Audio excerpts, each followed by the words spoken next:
নমস্কার বন্ধুরা, ইফান এক্সপ্রেস লোকো পাইলটস ব্লগে আপনাদের সকলকে স্বাগত জানাই। বন্ধুরা, CEN 01/2024 যে নোটিফিকেশন বেরিয়েছে, ALP নোটিফিকেশন, সেই নোটিফিকেশনে মেডিকেল সার্টিফিকেটের জন্য একটা পারফর্মা দেওয়া হয়েছে। তো বন্ধুরা, এটা আপনারা কী করে ফিল আপ করবেন খুব ভালো করে মন দিয়ে শুনুন, ভীষণ ইম্পর্টেন্ট এই জিনিসটা। অনেক ক্যান্ডিডেট রয়েছে যারা কিন্তু এই পারফর্মা সঠিকভাবে ফিল আপ না করার জন্য তাদের কিন্তু ক্যান্ডিডেটের বাতিল হয়ে গেছে এবং তারা কিন্তু এক্সাম দিতে পারেনি। তো বন্ধুরা, এই সেই পারফর্মা, এটি CBT 1 যখন পরীক্ষা হবে সেই সময় আপনাদের কাছ থেকে এটা নেওয়া হবে, ঠিক আছে? তো এটা আপনারা কী করে ফিল আপ করবেন বন্ধুরা, এটা যখন আপনি প্রিন্ট করবেন, প্রিন্ট করার সময় খেয়াল রাখবেন এখানে আপনার যে লেখাটা রয়েছে লেখাটা যেন না থাকে এবং এখানে সিগনেচার অফ দ্য ক্যান্ডিডেট এই জায়গাটা যেন ফাঁকা থাকে, কারণ এখানে আপনার সিগনেচার করতে হবে। তো বন্ধুরা, এটা এক কপি ফার্স্টে প্রিন্ট করে নেবেন। প্রিন্ট করে নেওয়ার পর এই জায়গাটাতে একটা সাদা কাগজ চিপকে দেবেন, ঠিক আছে? এবং এখানে চিপকে দেওয়ার পর সেটাকে জেরক্স করবেন ভালোভাবে, ঠিক আছে? তাহলে কিন্তু আপনাদের এই জিনিসটা চলে আসবে। ওকে, তো এই যে ভেতরে যে লেখাগুলো রয়েছে এই লেখাগুলো মোছার কোনো দরকার নেই, কারণ এইটা থাকতেই হবে, আদারওয়াইজ আপনি কিন্তু এক্সামে বসতে পারবেন না। তো বন্ধুরা, কখনোই এগুলো নিজে হাতে কিন্তু লিখবেন, এটা কখনো টাইপ করবেন না। এই যে শ্রীমতী কুমারী যাই হোক না কেন যে নাম আপনার থাকবে সেটা আপনি কিন্তু নিজে হাতে লিখবেন, টাইপ করবেন না, ঠিক আছে? এটা খেয়াল থাকে। ডেট প্লেস আপনারা বসিয়ে দেবেন। এই name of the eye specialist, এটা যে আই স্পেশালিস্ট থাকবেন উনি তার নিজের নামটা এখানে লিখবেন এবং তার রেজিস্ট্রেশন নাম্বারটা উনি লিখবেন এবং এখানে ওনার সিল থাকবে, সিগনেচার এবং সিল, ঠিক আছে? এই তিনটে জায়গা বাদ দিয়ে এবং এই ঘরটা কি বাদ দিয়ে, এই যে চার্ট, এই চার্টটিকে বাদ দিয়ে আপনি বাকি কাজগুলো আপনি নিজে নিজে করবেন। এইখানে আপনার নামটি নিজে লিখে দেবেন, আপনার নিজের নাম হবে, নিজে হাতে লিখবেন। এটা ক্যাপিটাল লেটারে লেখায় আমার মনে হয় যুক্তিযুক্ত হবে, কেননা আপনার প্রত্যেকটা জায়গাতে কিন্তু এই নামের স্পেলিংগুলো চেক করা হবে, ঠিক আছে? তো আপনি এখানে ক্যাপিটাল লেটারে আপনার নাম লিখে দেবেন, আপনি লিখবেন এটা নিজে হাতে। কারণ ডক্টর লিখতে গিয়ে সাপোজ কোনো একটা কিছু নামের স্পেলিং বা টাইটেলের স্পেলিং যদি ভুল হয়ে যায় তাহলে কিন্তু আবার আপনাকে আরেকটি ফর্ম এখানে দিয়ে ফিল আপ করতে হবে, কারণ আপনার নামের স্পেলিং বা টাইটেলের স্পেলিং যদি মিস্টেক হয়ে যায় CBT 1 এর সময় যখন আপনি এক্সাম দিতে যাবেন তখন কিন্তু এই পেপারটি কি আর নেওয়া হবে না, ঠিক আছে? আপনার এই পেপারটি কিন্তু ক্যান্সেল হয়ে যাবে। ওকে, ওনারা আর নেবেনই না, বলবে এটা তো হবে না, এটা ঠিক করে নিয়ে আসুন। তো ওই মুহূর্তে আপনি পরীক্ষা দেবেন না কি আবার একটা আই স্পেশালিস্টের কাছে যাবেন, সেটা তো সম্ভব হয় না। একটা লম্বা লাইনে দাঁড় করিয়ে দেবে, তারপরে এগুলো একটা একটা করে নেবে, চেক করতে করতে তারপরে এগুলো সব ওখানে কিন্তু জমা নেবে, ঠিক আছে? তো এখানে এটা হচ্ছে ফার্স্ট কিন্তু চেকিং, কারণ যাদের এই মেডিকেল স্ট্যান্ডার্ড নেই তারা কিন্তু অ্যাপ্লাই করতে পারবে না, ঠিক আছে? আর যারা অ্যাপ্লাই করছে জোরপূর্বক তারা এই মেডিকেল স্ট্যান্ডার্ড চেক করার পর যদি দেখে যে এটা আমার হচ্ছে না, সে নিজে বুঝে যাবে যে আমি মেডিকেলে ফেল করে যাব। কারণ এইখানে যদি আপনারা কোনোভাবেই কোনো অনৈতিকভাবেও যদি আপনি এই পারফর্মটাকে ফিল আপ করে একজন ডক্টরকে দিয়ে সাইন করিয়ে নিয়ে চলে যান, আপনি হয়তো এক্সাম দেবেন, আপনি হয়তো পাসও করবেন, আপনি সাইকো টেস্টে হয়তো পাস করে যাবেন, তারপরে কিন্তু যখন ফার্স্ট মেডিকেল হবে সেখানে কিন্তু বাদ চলে যাবেন আপনি, ঠিক আছে? সুতরাং আপনি নিজে থেকে নিজে যদি স্যাটিসফাইড হন যে না আমার এই চোখের এই যে স্পেসিফিকেশন রয়েছে, আপনি তবেই কিন্তু এই চাকরির পরীক্ষাতে কিন্তু ফিল আপ করুন, নাহলে কিন্তু আপনার অনেকটা সময় নষ্ট হয়ে যাবে, ঠিক আছে? সেটা যদি আপনি অন্য কোথাও দেন হয়তো সেক্ষেত্রে আপনি অনেক বেশি সাকসেস পেতে পারেন। তো বন্ধুরা, খেয়াল রাখবেন আপনার যে নাম সেই নামটা আপনি নিজে হাতে লিখবেন, এখানে ছবিটা কিন্তু আপনি নিজে পেস্ট করবেন, এখানে একটা সিগনেচার করবেন। এই নাম, ছবি পেস্ট এবং সিগনেচার না করলে কিন্তু এই আই স্পেশালিস্টও কিন্তু সাইন করতে চাইবে না, ঠিক আছে? এবং এখানে আপনার নিজের নামটা লিখে দেবেন, ঠিক আছে? তারপর বাকি কাজটা আই স্পেশালিস্ট এখানে করবে। আই স্পেশালিস্ট তার নিজের নাম, নিজের এখানে যে রেজিস্ট্রেশন নম্বর এবং এখানে সিগনেচার এবং সিলটা কিন্তু উনি এখানে করে দেবেন। ডেট প্লেস না লিখলে আপনি লিখে দেবেন, কোনো অসুবিধা কিছু নেই। বাট এই তিনটে জায়গা এবং এই চারটিকে বাদ দিয়ে বাকি জায়গাটি আপনি ফিল আপ করে দেবেন।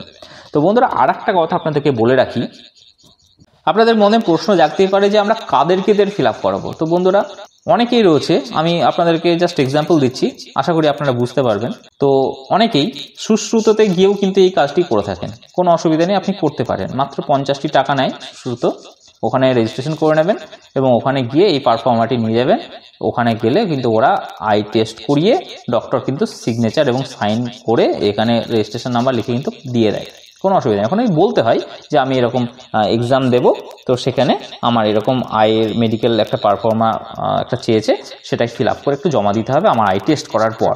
তো ওনারা সেটা জানেন, প্রচুর ক্যান্ডিডেট যায় সেখানে, কারণ রেলে প্রত্যেকবার পরীক্ষা হয়, সেখান থেকে কিন্তু করতে পারবেন। আপনি গভর্নমেন্ট হসপিটাল থেকেও করতে পারবেন, কিন্তু খেয়াল রাখবেন গভর্নমেন্ট হসপিটাল থেকে যখন করবেন যে এখানে যে সিগনেচারটা হবে সেটা কিন্তু অবশ্যই আই স্পেশালিস্টের নাম এবং তার রেজিস্ট্রেশন নাম্বার এখানে বসাতে হবে। তো গভর্নমেন্ট হসপিটালে কি হয়, ওনারা এটা বসাতে চান না অনেক সময়।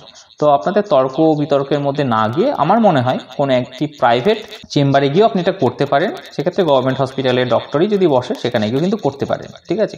এরকম অনেক উত্তর পাওয়া গেছে যে হসপিটালে যাওয়ার পরে বলেছে আমরা এটা করতে পারবো না, আপনি চেম্বারে আসুন, আমি করিয়ে দিচ্ছি, ঠিক আছে, কোনো অসুবিধা নেই, আপনি চলে যাবেন, করিয়ে দেবে, ঠিক আছে। তার জন্য হয়তো একটা এক্সট্রা চার্জ নিতে পারে ওনারা, তবে এই ভিজিট থেকে হয়তো কমই নেন, ওকে। আবার একও হতে পারে, কোনো অসুবিধা নেই, এটা ডিপেন্ড করছে ডক্টরের উপরে। তো আপনি যে কোনো ডক্টরের কাছে যেতে পারেন, কোনো অসুবিধা নেই। এবং এমন ডক্টরের কাছে অবশ্যই যাবেন না যার কোনো রেজিস্ট্রেশন নাম্বার নেই, তাহলে কিন্তু হবে না, ওকে। আর অবশ্যই দেখে নেবেন যে রেজিস্ট্রেশন নাম্বারটা যেন ঠিকঠাক থাকে। তো আমার মনে হয় ব্যক্তিগতভাবে যে আপনারা একজন ভালো আই স্পেশালিস্টের কাছে যান, নিজের চোখটা একবার দেখিয়ে নিন, আপনি নিজেও কনফিডেন্স থাকবেন এবং উনিও এটা করে দেবেন, কোনো অসুবিধা নেই। ভিজিট দিয়ে আপনি করিয়ে নেবেন, কোনো অসুবিধা নেই, ঠিক আছে। সরকারি হসপিটাল থেকেই যে করাতে হবে তার কোনো মানে নেই, যে কোনো প্রাইভেট সংস্থা থেকে আপনি করাতে পারেন। আপনি দিশা থেকে গিয়েও করাতে পারেন, সুশ্রুত থেকেও গিয়েও করাতে পারেন, আপনি যে কোনো আই অপটিক্যাল যে ডক্টররা রয়েছে, আই স্পেশালিস্ট রয়েছে, চেম্বার রয়েছে, সেই চেম্বারে গিয়েও দেখিয়েও করাতে পারেন। কিন্তু খেয়াল রাখবেন রেজিস্ট্রেশন নম্বর থাকা বাধ্যতামূলক, ঠিক আছে। এবং উনি যেন ভুয়ো চিকিৎসক না হন, ঠিক আছে। বর্তমানে এখন ভুয়ো চিকিৎসকের তো অভাব নেই, তো সেটা একবার দেখে নেবেন যাচাই করে। তো আমার মনে হয় একটা ভালো মানে থেকে গিয়েই চেক আপ করে নেয় ভালো, একটা ভালো একজন ডক্টরের কাছে গিয়ে চেক আপ করে নেয় ভালো।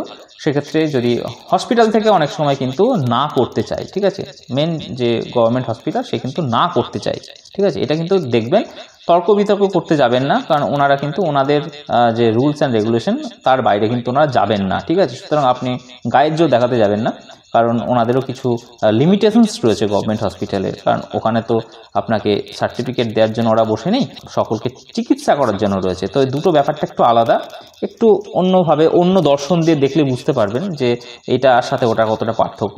তো আমি বলবো ব্যক্তিগতভাবে খুব তাড়াতাড়ি হয়ে যাবে, সময় নষ্ট বেশি করা দরকার নেই, কারণ সময় তো খুব অল্প। তো আপনারা সময় নষ্ট না করে ডাইরেক্ট চলে যাবেন চেম্বারে, ওখানে 100, 200, 300 যাই হোক একটা ভিজিট দিয়ে করিয়ে নেবেন, আপনার কিন্তু এটা হয়ে যাবে, ঠিক আছে। এবং আপনিও কনফিডেন্স থাকবেন যে আপনার চোখটি ঠিক আছে, কোনো অসুবিধা নেই। কারণ মেডিকেল তো এটা হওয়ার মোটামুটি আশা করি বছর 2-1-এর মধ্যে আপনার মেডিকেল হয়েই যাবে, ঠিক আছে। তো বন্ধুরা, এই পারফর্মাটা ঠিক এভাবেই ফিল আপ করবেন যেভাবে বললাম, এবং ভুলভ্রান্তি করবেন না, এবং কোনোভাবে যেন ওভার রিটেন না হয়। আপনি এই ডক্টর ওভার রিটেন করলে কোনো অসুবিধা নেই, কিন্তু আপনি যেন কোনোভাবে আপনার নামের এই জায়গাগুলোতে যেন ওভার রিটেন না হয়, এবং এই জায়গাগুলোতে যেন ওভার রিটেন না হয়। তো ওভার রিটেন ডক্টররা কোনো সময় করেনও না, আর ডক্টরদের ওভার রিটেনের কোনো ব্যাপার নেই, ঠিক আছে, ওনারা করলেও কোনো অসুবিধা নেই, কিন্তু আপনার যেন ওভার রিটেন না হয়। এবং অবশ্যই আপনারা এটা ব্লু অথবা ব্ল্যাক যে বল পেন রয়েছে সেটা দিয়েই করবেন, কখনো কেউ জেল পেন দিয়ে ফিল আপ করবেন না, জেল পেন বা নিব পেন দিয়ে ফিল আপ করবেন না, ঠিক আছে। আপনারা অবশ্যই এটা বল পেন দিয়ে ফিল আপ করবেন, ঠিক আছে।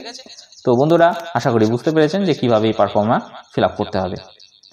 তো বন্ধুরা, আজকে এই পর্যন্ত থাক, নেক্সট ভিডিওতে আমরা অন্য একটা জিনিস নিয়ে আলোচনা করব। খুব ভালো করে পড়াশোনা করুন, খুব তাড়াতাড়ি জয়েন করুন ইন্ডিয়ান রেলওয়েতে।